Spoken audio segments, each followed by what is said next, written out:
Good morning mga kasing pogi! Ako si Bugoy. For today's video ay birthday ngayon ng aking tatay. Kaya magluluto ako ng pansit canton gisado na may kasamang atay. Hindi naman aribunggahan, aray simple laang na selebrasyon. Hindi rin naman pwedeng basta palang pasinalaang dahil minsan laang are sa isang taon. Kaya aring pansit ang aking naisipan. Hindi rin naman aring nawawala sa mga birthdayhan. Matagal na rin naman aring nire-request sa akin ng aking asawa at nagkataon ngayon na ako'y nandini sa bahay. Kaya kakoy ipagluluto kita. Isakto na natin sa birthday ng tatay. Meron din dining manok, 3 buong malalaki. Ang iba'y aking piprituhin, ang iba'y lalagyan ng putahe. Gagayatin ko lang sa katamtamang liit at katamtamang laki para naman hindi nakakaawa yung kakain sa huli. Dini pinaghiwalay ko na sila ng lagayan dahil yung piprituhin ko'y imamarinate ko muna pagkatapos kong hugasan. Garni ang gusto kong timpla, may tinadtad na bawang at medyo maraming paminta. Mas gusto kong pampalasa ang patis, tapos lalagyan ng kaunting magic sarap at bubudbura ng breading mix. Lalagyan ko ng 2 buo ng itlog, sa gilid ng planggana ko iuuntog at kalamansi naman ang aking isusunod. Dini ko na sa aking palad pipigain at kapag naman aray hinalo, kamay ko rin ang gagamitin. Ari ay aking lalamasin na para naglalaba, para tumalab ang asim at manuot ang lasa. Tapos ari aking ibababad ng walang banlawan at pagsasamahin ko na yung natitirang breading mix at harina na pagsasawsawan. Alam kong ari napapanood ng ilan sa aking mga taga-suporta, kaya sa mga pagkakataong ito, sila isa-shoutout ko muna. Kay Ani Lusterio at kay Aris Imata, ganun din kay Rosie Candelaria at kay Mirna Alcantara. Sa mga hindi ko nababanggit, huwag sana kayong maiinip. Utay-utay lang ang aking pag-shoutout, kaya patuloy lang kayong mag-comment. Bawang at sibuyas ang aking iginigisa. Pagkatapos ay ilalagay ko ng atay at balon-balunan para maisangkot sa. Garni ang maganda para siguradong tanggal ang lansa. Tapos dini mo nalalagyan ng pampalasa sa pangunguna ng paminta. Sa pagluluto'y hindi ako ganun kagaling. Ako'y tumatanggap pa rin ng mga bagong kaalaman. Kaya kung meron kang magandang nalalaman, ilagay mo naman sa comment section ng aking matutunan. Dahil lahat naman yan ay aking binabasa, pinagtutuunan ko ng pansin lalo na paggabi kapag ako'y nakahiga na. Hindi ko laang ma-replyan isa-isa. Kaya sa mga oras na ito, ako'y lubos na nagpapasalamat. Dahil sa patuloy niyong panunood at suporta, ang page ng Bugoy Pogi ay patuloy na umaangat. Nailagay ko na nga rin pala dini ang gulay. Kako'y mas maganda pag mas marami para mas makulay. Hahaluin ko lang ng kaunti, tapos ako'y susulyap ng may kasamang signature ng ngiti para naman lumabas ang aking ngipin dahil yan laang ang maputi. Nilagyan ko lang ng tubig para ang gulay ay maluto ng bahagya. Lalagyan ko rin na rin ng kaunting magic sarap para ang lasa ay tumama.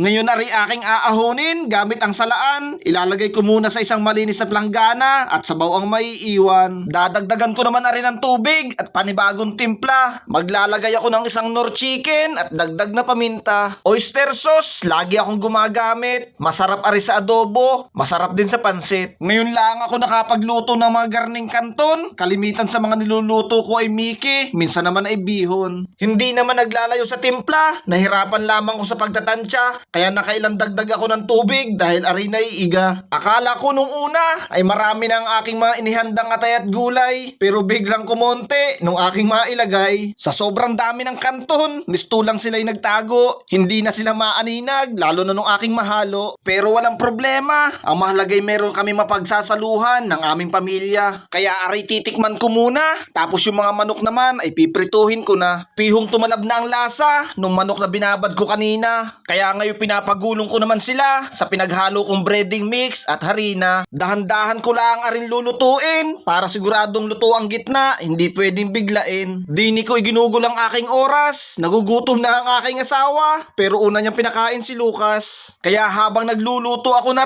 pinagluto ko naman si Marben ng patsamba. Aray simpleng luto laang naman na aming pagsasaluhan. Isang lutong mabilisan dahil nagugutom na ang aming mga kasamahan. Wala naman kaming ibang bisita, kami-kami ang magkakapamilya. Kaya ang pagluluto na ay inasa ko na sa kanya. Kakoy para siya ay matuto at hindi naman palaging ako'y nandito. Busy rin ako din sa labas sa pagpiprito. Naluto na namin lahat, kaya bago kumain ay magpipray muna si Marben para magpasalamat. Kaya pinupuri ka po namin, Panginoon. Pinasasalamatan, Lord God, sa araw na ito, Panginoon. Lord, maraming salamat po, Panginoon, sa napagandang araw ito, Lord God, na ibinigay sa amin, Lord God. Kami po ngayon dito, nagkakatipod, Panginoon, sa ilan yung pangalan, Lord God. Lord, maraming salamat, Panginoon, sa araw na ito, Panginoon. Araw na ito kaarawan, Panginoon, ng aking tatay, Panginoon. Maraming salamat, Panginoon, sa buhay at kalakasan, Panginoon, na patuloy niyo po pinagkakalob sa kanya, Panginoon. Lord God, dalangin ko po, Panginoon, ang patuloy niyong pag-iingat, Lord God, ang patuloy niyong pong paggabay sa aming pamilya, Lord God. Maraming salamat po, Panginoon, sa lahat ng natatanggap namin, Panginoon, na biyaya galing mula sa iyo, Lord God. Lord, patuloy ka po namin sasambahin, Lord God. Patuloy ka namin pasasalamatan, Lord, sa buhay namin, Lord. Lord, maraming salamat sa iyo, Panginoon. Maging, Panginoon, itong nasa harapan namin, Lord God, ang kaunting pagsasalo-salo ng Panginoon. Lord God, amin ito tinataas sa iyo, Panginoon. Amin ito nilalapit sa iyo, Panginoon. Ito'y basbasan mo, Panginoon, para maging kalakasan, Panginoon, sa aming katawan na ito, Lord God. Lord, maraming salamat, Panginoon. Alam namin, Panginoon, na dinidinig mo dyan sa trono mo dyan sa langit, Lord God, ang aming panalangin na ito, Lord God. Lord, maraming salamat sa iyo, Panginoon.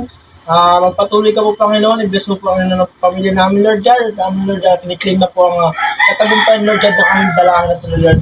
Maraming salamat po sa lahat-lahat, Panginoon, sa iyo pong pinakamataas na papuri, Lord God, ang pagpapasalamat, pagsamba sa tanging pangalan niya ng iyong anak na si Jesus. Amen. Yan nga ho ang kapatid kong si Marvin. Siya ho ang inatasan ng inay para ang lahat ng mga biyayang ito ay maipanalangin. Tayo ho'y kumain na. Hindi naman tuong marami ang handa. Sabi nga ho ng tatay siya ay magpapansit na laan ng kalahating kilo. At hindi naman na daw siya bata. Sige ho, God bless sa lahat. Hanggang din na lang. Salamat ng marami sa inyong panonood. Paalam!